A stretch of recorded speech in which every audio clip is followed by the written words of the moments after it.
Seperti yang kita seru maklum, hari ini 5 Jun 2021, dah 5 hari kita melaksanakan Perintah Kawalan Pergerakan Penuh 3.0 ini, dan tempoh-tempoh yang mendatang ini sangat penting untuk kita semua membantu pihak kerajaan dan juga khususnya pihak Jabatan Kementerian Kesihatan Malaysia bagi kita mengurangkan jangkitan kes baharu dalam negara dan juga kita ingin mengurangkan bebanan terhadap sistem kesihatan awam negara. Ya, selain dengan pematuhan SOP untuk kita mengurangkan bebanan kepada sistem kesihatan negara, kita juga perlu mendaftar vaksin COVID-19. Itu kami ingatkan kepada anda, dan tujuan utamanya adalah untuk membantu bebanan kepada sistem kesihatan kita. Dan kalau kita lihat finance kita lebih pada setahun Munawar, tidak berhenti kerja dan tidak berehat.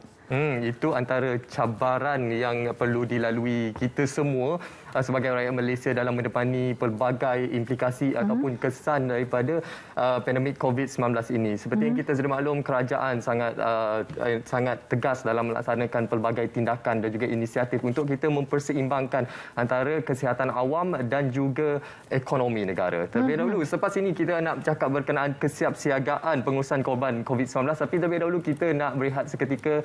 Kita kembali selepas ini.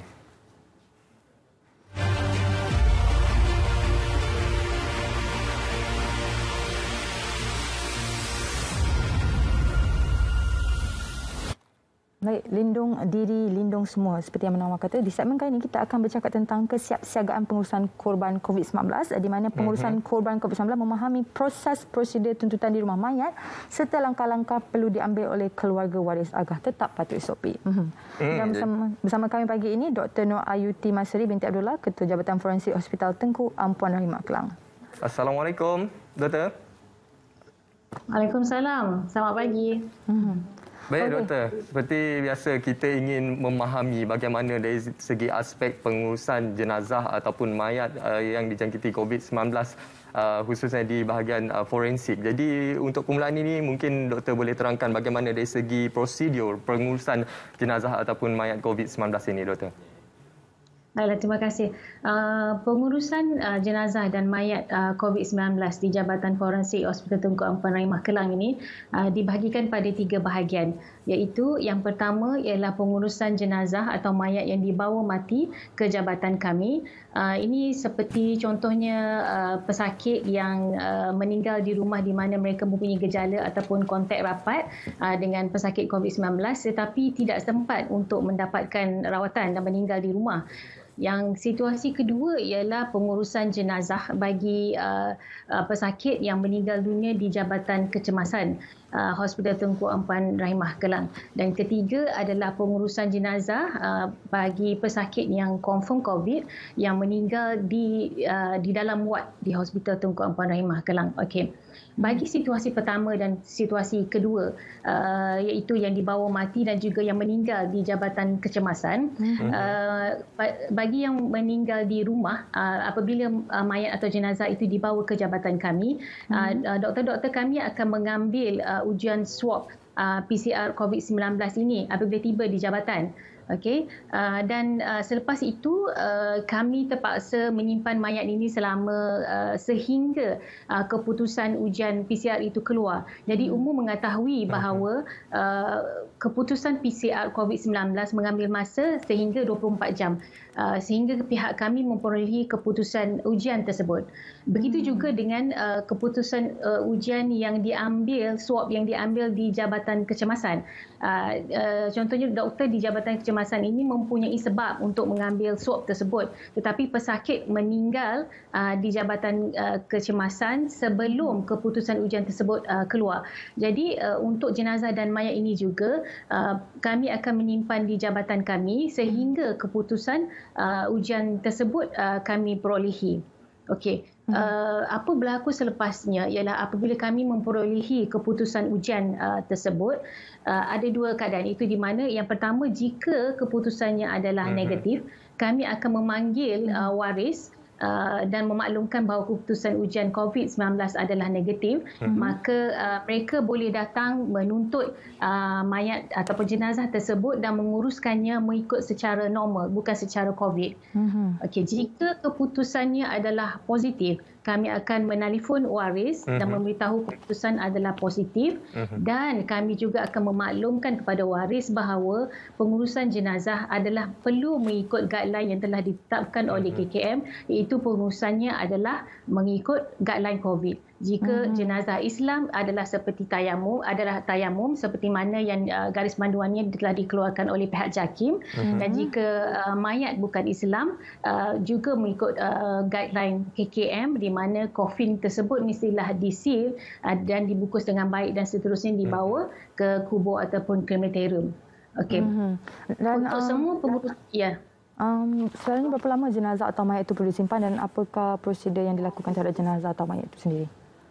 Okey, seperti yang saya nyatakan tadi, sebaik saja ianya sampai ke jabatan kami akan menyimpan di dalam ruangan freezer peti mayat sehinggalah keputusan ujian COVID tersebut akan keluar. Okey, untuk PCR umum mengetahui bahawa ia mengambil masa 24 jam. Kadang-kadang kurang daripada itu mengikut keadaan. Kami pun tidak boleh menentukan itu adalah apa yang berlaku di makmal sebenarnya. Jadi sebaik saja kami mendapat keputusan, kerana keputusan ujian ini adalah melalui sistem SIMKA, iaitu satu sistem online di mana pihak kami boleh akses kepada keputusan tersebut secara online. Jadi sebaik saja mengetahui, kami akan terus menghubungi pihak waris dan memberitahu bahawa kami akan menguruskan jenazah dan mayat tersebut secara mengikut SOP yang telah ditetapkan, iaitu secara COVID. Doktor dah maklumkan tadi pengurusan jenazah ataupun mayat COVID-19 ini akan diuruskan oleh pihak Kementerian Kesihatan Malaysia sendiri. Jadi mungkin doktor boleh memberikan pemahaman kepada seluruh masyarakat Malaysia, kepada keluarga yang terlibat, mengapa masyarakat tidak dibenarkan untuk menguruskan secara kendiri mayat ataupun jenazah COVID-19 ini, doktor? Okey, buat masa ini semua pesakit atau jenazah dan mayat yang positif COVID, maksud PCR-nya adalah positif, guideline-nya adalah perlu diuruskan secara COVID. Ini kerana jika diuruskan di Jabatan Forensik, di sini kami menyediakan satu ruangan yang khas untuk pengurusan mayat dan COVID, di mana selepas pengurusan tersebut, kami akan sanitasikan bilik tersebut untuk mengelak daripada penyebaran kuman kepada persekitaran, kepada kaki tangan dan kepada pengurus jenazah yang lain. Dan di Jabatan Forensik kami, kaki tangan forensik, kami memantau pengurusan jenazah tersebut. Pertama, kami memantau supaya mayat itu dibalut dengan baik, dibungkus dengan baik, dan kemudian mengikut SOP, dan kemudiannya petugas-petugas dan pengurus jenazah itu sendiri kami pantau pematuhan SOP-nya. Itu perlu memakai PPE dengan betul, perlu hand sanitizing dengan betul. Disebab itu bagi pandangan saya, sebab itulah KKM mensyaratkan supaya pengurusan jenazah COVID ini perlu dilakukan di Jabatan Forensik supaya penyebaran kuman itu, penyebaran virus itu boleh kami kawal. Jika dibuat secara sendiri di rumah, semua proses itu tidak dapat kami pastikan dan tidak ada pihak yang boleh memantau. Mungkin doktor boleh kongsikan antara cabaran-cabaran sepanjang doktor menguruskan jenazah pesakit COVID-19 itu sendiri. Apakah antara cabarannya, doktor? Cabaran sebenar bagi kami di Jabatan Forensik ialah kapasiti kami untuk menyimpan mayat-mayat yang disyaki COVID, yang probable COVID dan juga yang confirm COVID sebenarnya. Okay, kalau dilihatkan sebenarnya Jabatan Forensik Hospital Kelang ini sudah pun mengalami cabaran ini sejak Jun 2020. Umum tahun Jun 2020 adalah pengakhiran kepada second wave. Tetap di mana selepas itu terdapat penurunan bilangan pesakit COVID yang positif, tetapi kami di Jabatan Forensik mula menunjukkan peningkatan jumlah mayat yang disimpan. Ini berlaku kerana bagi pengurusan mayat yang confirm COVID, pengurusannya adalah sangat cepat. Bila keputusannya adalah positif, kami akan terus menguruskannya sampai ke kubur dan krematorium dan sebagainya. Tetapi apa yang berlaku pada Jun hingga Disember 2020 ialah kami mempunyai backlog mayat yang bukan COVID, di mana pada ketika itu adalah lockdown ataupun kawalan pergerakan, di mana airport masih lagi ditutup, airport di negara di mana warga negara asing ini perlu dihantar masih lagi ditutup. Jadi kami mempunyai masalah untuk menghantar jenazah-jenazah yang bukan COVID ini ke negara asal disebabkan kawalan pergerakan. Jadi kalau mengikut statistik kami daripada Jun 2020 hingga Disember 2020, kami mempunyai kapasiti, mempunyai bilangan mayat yang disimpan dalam peti yang melebihi kapasiti kami. Disebabkan oleh itu, pada Jun 2020, sebenarnya Hospital Tunku Ampuan Rahimah Kelang telah pun mendapat bantuan peti simpanan mayat tambahan sejak Jun 2020 sebenarnya ya. Dan sehinggalah sekarang kami mempunyai flex mode, iaitu ruangan penyimpanan mayat mudah alih. Ya, kalau mengikut graf tu, jika dilihat Jun 20 itu sudah ada peningkatan pada graf yang berwarna merah itu adalah jumlah mayat yang kami simpan pada ketika itu. Seperti yang saya nyatakan tadi, pengurusan mayat yang confirm COVID ini adalah cepat. Sebab itu graf yang merah dan biru itu adalah inverse. Pengurusan yang confirm COVID boleh keluar dengan cepat. Yang bukan COVID ini yang sebenarnya cabaran pada kami di Jabatan Forensik disebabkan oleh kawalan pergerakan. Itu antara cabaran-cabaran yang telah dilalui oleh pihak Jabatan Forensik sejak dari tahun lepas hingga kini kita mendepani cabaran pandemik COVID-19. Doktor, kita melihat situasi semasa dalam negara, khususnya di kawasan Lembah Kelang ini, kes kematian berada pada tahap yang sangat membimbangkan, Doktor. Jadi, apa antara kesiapsiagaan lain, antara alternatif lain bagi menyediakan pihak Jabatan Forensik mendepani cabaran dalam kes kematian yang semakin meningkat ini, Doktor? Baik. Bagi pihak kami, selain daripada training kepada kaki tangan kami supaya patuh kepada SOP, cepat bertindak jika berlaku lambakan ataupun surge in the number of body yang perlu dimanagekan, kami juga memastikan bahawa hubungan kami dengan makmal berterusan dengan baik, kerana kami memerlukan keputusan itu kami perolehi dengan cepat.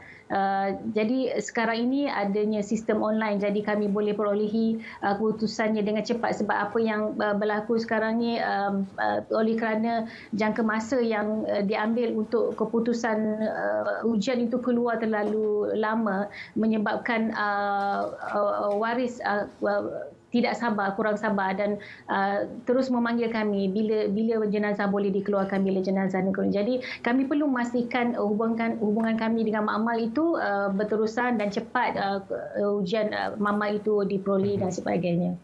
Bagaimana pula dengan dari segi SOP tuntutan mayat oleh ahli keluarga? Adakah itu sesuatu yang sukar ataupun macam mana, Doktor? Tidak sukar. Bagi yang positif COVID ya, apabila kami memaklumkan bahawa keputusan ujian adalah positif, kami juga memaklumkan bahawa kami akan menguruskannya di Jabatan Forensik. Dan kami meminta supaya hanya seorang saja waris daripada keluarga untuk datang ke jabatan kami untuk dua tujuan. Itu yang pertama untuk urusan tuntutan mayat, dan kedua adalah untuk proses pengecaman. Kami hanya meminta seorang sahaja waris yang bukan kontak rapat, yang maksudnya dia tidak tinggal sekali dengan si mati, ya, sebab yang tinggal si mati kemungkinan mereka adalah POI. Jadi kami meminta supaya ahli keluarga mengadakan seorang waris yang tidak tinggal bersama dengan si mati dan datang ke Jabatan Forensik. Dan bila mereka sampai di Jabatan Forensik, kami akan lengkapkan mereka dengan PPE sebelum mereka masuk ke jabatan kami. Ini adalah untuk melindungi pihak kami lah, kaki tangan perbincangan kami sebab kita tidak tahu status sebenar waris yang datang itu. Jadi kami akan bawa waris tersebut ke ruangan untuk pengecaman. Pengecaman ini dilakukan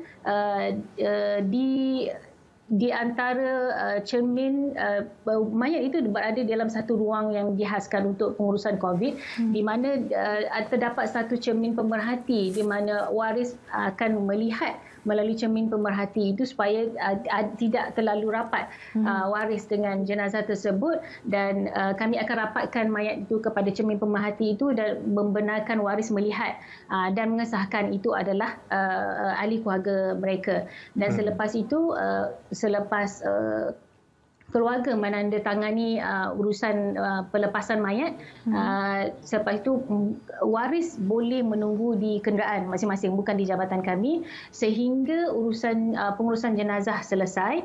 Waris boleh mengikut ke kubur atau krematorium dengan kenderaan sendiri, bukan kenderaan yang membawa jenazah.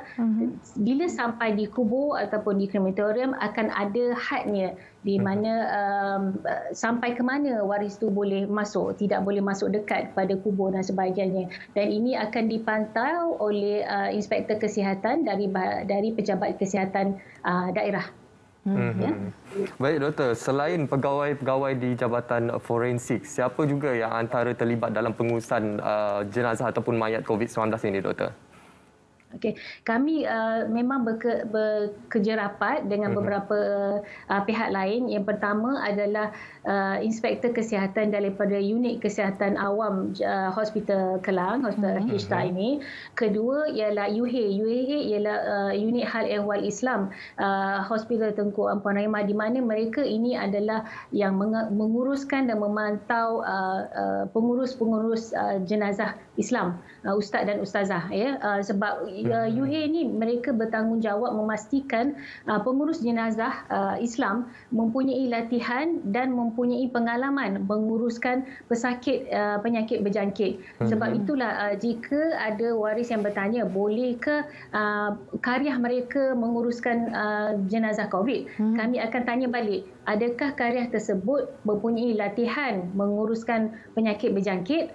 Dan kedua, adakah karya tersebut mempunyai pengalaman menguruskan jenazah penyakit berjangkit? Jika jawapannya tidak, jawapan kami juga adalah tidak. Jadi kami akan menyerahkan pengurusan mayat tersebut kepada UHE, Unit Hal Ehwal Islam Hospital. Dan juga kami juga bekerjasama dengan inspektor kesihatan daripada PKD, Pejabat Kesihatan Daerah, untuk memantau selia SOP di kawasan kubur dan juga di krematorium.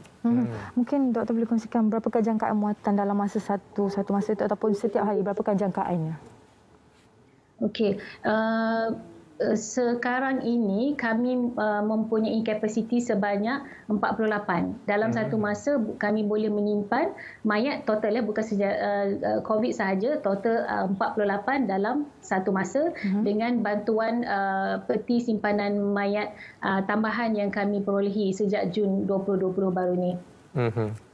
Baik doktor, bagaimana pula pandangan doktor terhadap beberapa buah hospital di Lembah Kelang? Kita sedia maklum telah disediakan kontainer khas untuk menyimpan mayat ataupun jenazah COVID-19 ini. Jadi bagaimana situasi tersebut di HTA Kelang, doktor?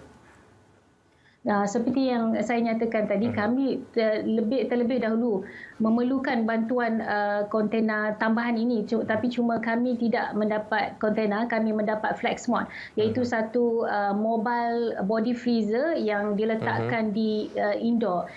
Kontena yang seperti umum melihat yang terdapat di Sungai Buloh dan Selayang sebagainya, itu adalah satu kontena yang diletakkan di luar bangunan. Setiap apa yang kami miliki ialah satu mobile freezer yang diletakkan di dalam bangunan, di mana suhunya perlu dikawal dengan ketat, sebab ianya adalah satu struktur yang berlainan daripada kontena. Ia dibuat daripada canvas.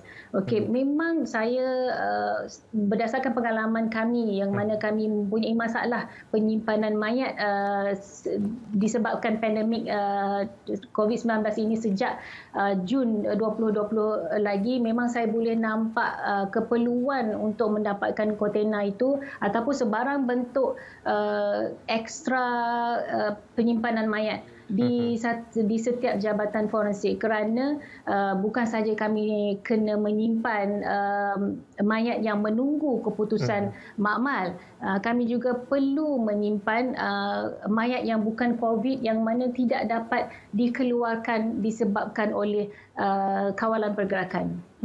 Baik, terima kasih sekali lagi Dr. Nur Ayuti Masuri binti Abdullah, Ketua Jabatan Forensik Hospital Tengku Ampuan Rahimah Kelang, kerana sudi bersama kami pagi ini. Terima kasih sekali lagi Doktor. Sama-sama.